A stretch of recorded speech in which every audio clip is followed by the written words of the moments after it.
இந்த பெண் சொல்கிறத பார்த்து உண்மையிலே மனசு அவ்வளோ வருத்தப்படுது. அந்த பொண்ணு சொல்கிறாங்க பாருங்க, அதாவது முஸ்லீம்கள் வந்து எங்களை வந்து வெறுக்கலை, முஸ்லீம்கள் வந்து எங்களை வந்து தெருவில் நடமாடுறதுக்கு தடை போடலை, முஸ்லீம்கள் எங்களை வீட்டில் போய் தண்ணி குடிக்கிறதுக்கு எங்களை தடை போடலை,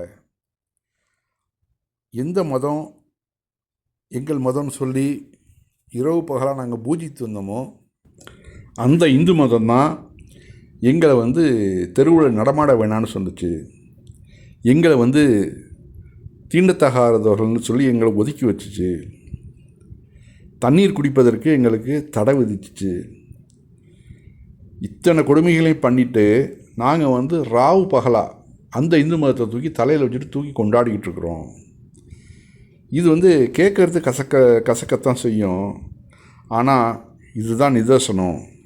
அப்போ எந்த அளவு பாதிக்கப்பட்டிருப்பாங்கன்னு இப்போ புரிஞ்சுங்க அந்த வீடியோ. मुस्लिमों ने ना हमें अछूत समझा, ना रास्ते में जाने से रोका, यहाँ तक कि पाने के लिए भी नहीं रोका। लेकिन सोचने वाली बात तो ये है कि हम जिस धर्म को रात दिन पूजते हैं उसी ने हमें अछूत समझा। बात कड़वी है मगर सच है। जय भीम।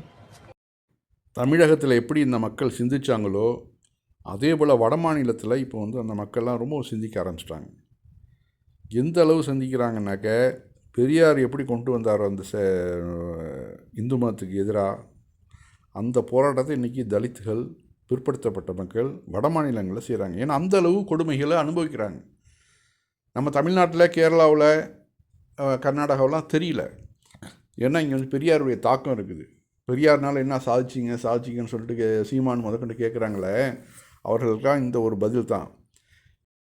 இன்றைக்கி பிராமணர்கள் வந்து அரசு உத்தியோகங்களில் ரொம்ப கம்மியாக போய் பிற்படுத்தப்பட்ட மக்கள், தலித் மக்கள், முஸ்லீம்கள், கிறிஸ்துவர்கள் எல்லாம் வந்து அரசு உத்தியோகங்களில் சரிசமமாக அவர்களுடைய விகிதாச்சாரத்துக்கு தகுந்த மாதிரி உட்கார்றாங்கன்னாக்கா அதுக்கெல்லாம் காரணம் பெரியார் போட்ட விதை தான்.